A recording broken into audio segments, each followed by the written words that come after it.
Selamat pagi Bapak Ibu, saudara-saudari, para pastor, suster, frater. Selamat pagi, apa kabar? Baik-baik ya? Sehat-sehat saja? Syukur kepada Allah. Santo Stefanus adalah seorang figur beriman sejati. Sebagai seorang figur beriman, terlihat dari perilaku imannya.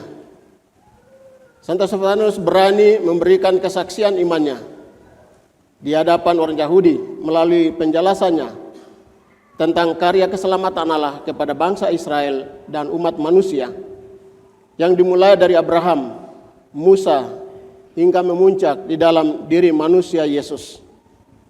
Namun orang Yahudi tidak percaya kepada Yesus sebagai Mesias, anak Allah, karena kedegilan dan keangkuhan hati mereka, sehingga mereka tidak mau mendengarkan kesaksian Stefanus.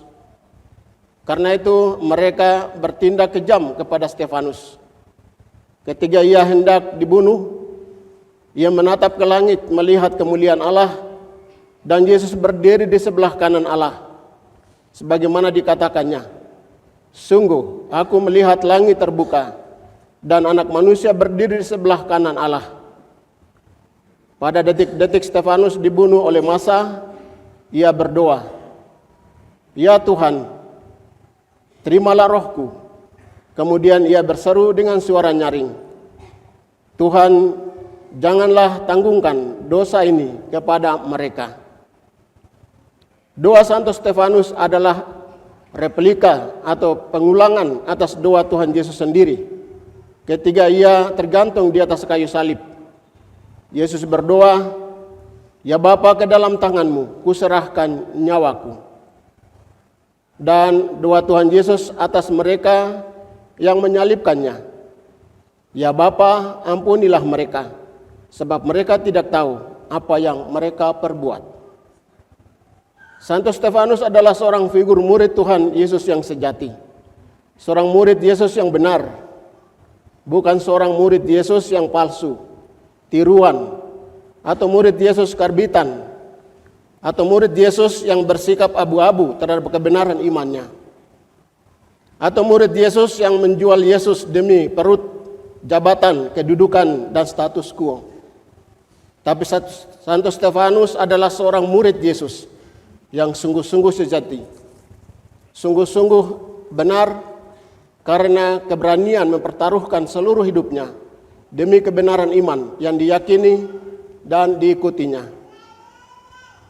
Model atau pola pemuridan Santo Stefanus ini disebut sebagai spiritualitas imitatio Christi, atau spiritualitas mengimitasi atau mencangkuk seluruh pikiran, perasaan, mentalitas, sikap hidup, dan ajaran Tuhan Yesus, Sang Guru dan Sang Martirnya dalam hidupnya.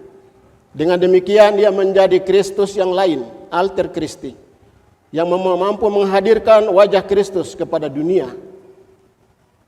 Karena Yesus adalah satu-satunya aktor kehidupan awal dan kehidupan akhir bagi hidup kita manusia.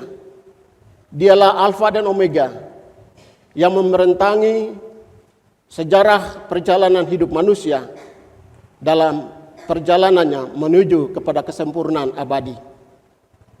Model atau pola imitatio Christi yang telah ditunjukkan oleh Santo Stefanus inilah yang sangat diharapkan oleh Tuhan Yesus kepada kita semua pada zaman sekarang ini.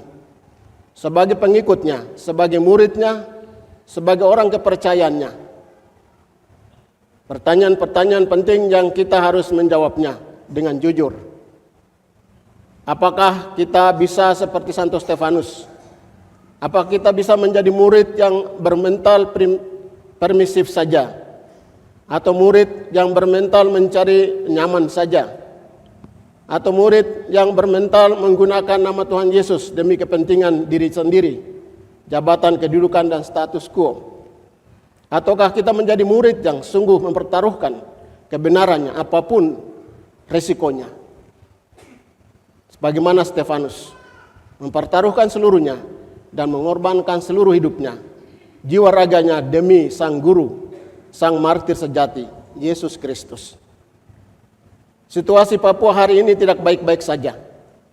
Situasi Papua hari ini diliputi praktek ketidakadilan, kekerasan bersenjata, pelanggaran HAM, perusakan alam hutan masyarakat adat akibat eksploitasi sumber daya alam karena kerakusan dan ketamakan para oligarki bangsa ini, serta penghancuran terhadap nilai-nilai budaya dan identitas sejarah bangsa Papua.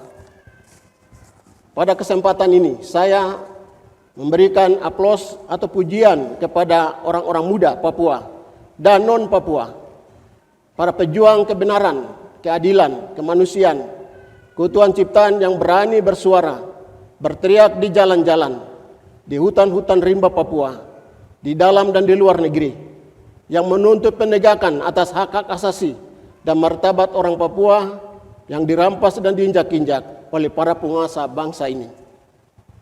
Kalian adalah Stefanus-Stefanus zaman ini, di tanah Papua ini, di Indonesia ini, di luar negeri. Keberanian kalian menyuarakan kebenaran, keadilan, dan hak asasi manusia, serta keutuhan ciptaan adalah wujud iman kalian kepada Sang Martir sejati, Yesus Kristus. Perjuangan kalian bukanlah untuk kepentingan diri kalian, melainkan perjuangan kalian adalah untuk kepentingan kemanusiaan universal, kepentingan keutuhan ciptaan alam, dan kepentingan kebenaran iman yang diajarkan oleh Sang Guru kehidupan, Yesus Kristus. Namun ada dua hal yang saya mau berpesan kepada orang-orang muda, pejuang kebenaran, keadilan dan kemanusiaan serta keutuhan ciptaan ini, yang berada di Papua maupun di luar Papua, baik di Indonesia ini maupun di luar Indonesia. Yang pertama, tirulah sikap Stefanus yang berdoa menyerahkan rohnya kepada Tuhan Yesus ketika ia dibunuh. Doa penyerahan adalah pemberian diri seutuhnya, komitmen tinggi, menjadi pengikut sejati kepada Yesus. Yang kedua, mendoakan mereka yang membunuh, yang memusuhi kalian. Inilah ciri khas iman orang Kristen sejati. Karena meniru dan mengikuti teladan Sang Guru, ia harus berani mengampuni musuh dan mereka yang bersikap jahat terhadap kita, karena mereka tidak tahu apa yang mereka perbuat. Inilah kualitas iman seorang pengikut Kristus yang benar. Karena itu, para pejuang muda berdoa dan berjuang demi kebenaran, keadilan, kebaikan, keutuhan ciptaan, dan keutuhan persatuan gereja, baik di tanah Papua ini maupun gereja universal. Hanya berani mengatakan kebenaran, berani menunjukkan sikap bahwa kebenaran adalah tetap kebenaran, menjadi prinsip hidup kita sebagai pengikut Kristus yang sejati. Marilah kita berdoa, semua kita juga dalam hidup kita masing-masing, kita sungguh-sungguh memperjuangkan kebenaran itu, memperjuangkan keadilan, hak asasi, martabat alam, martabat manusia. Bukan kita partisipasi dalam kejahatan, rekayasa iblis dunia ini, sebagaimana dikatakan oleh penulis Injil Yohanes. Dunia punya karakter lain. Dunia tidak mengenal Yesus Sang Guru sejati. Tapi kitalah yang mengenal Dia. Kitalah yang dipilih oleh Tuhan, kitalah yang berani mengikuti, mengatakan ya atau tidak. Karena kitalah yang mengenal Yesus dan Dia mengenal kita, dan kita adalah satu di dalam Dia, Dia di dalam kita. Amin.